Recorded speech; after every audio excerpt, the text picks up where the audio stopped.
Hello বন্ধুরা, আজকে একটা ভিডিও করছি। এই ফ্লিপকার্টে দুটো মাল অর্ডার দিয়েছিলাম, দেখি ঠিকঠাক এসছে কিনা এবং তোমাদেরও দেখাচ্ছি।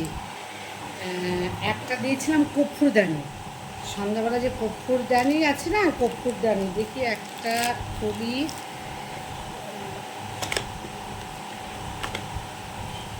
হ্যাঁ, একটা দেখো বন্ধু ঠিকই এসছে, মানে এখানে কর্পূর রাখতে হবে আর এটা ইলেকট্রিকের সাহায্যেই হয়, এটা ঢুকিয়ে মানে দিলে এটা কর্পূরটা গলবে এবং সারা ঘর সুন্দর একটা গন্ধ উঠবে।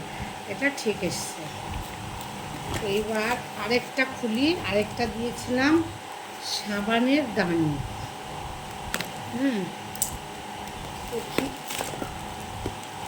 সাবানের অনেক রকম হয় তো, এটা একটু অন্য রকম,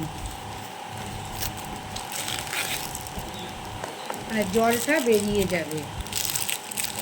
দুটো দিয়েছিলাম, এই তো বেশ। এইটা এই এখানে সাবানটা রাখলে কিন্তু, এই সাবানটা রাখলে জলটা বেরিয়ে যাবে। কেমন হলো বন্ধুরা বলবে।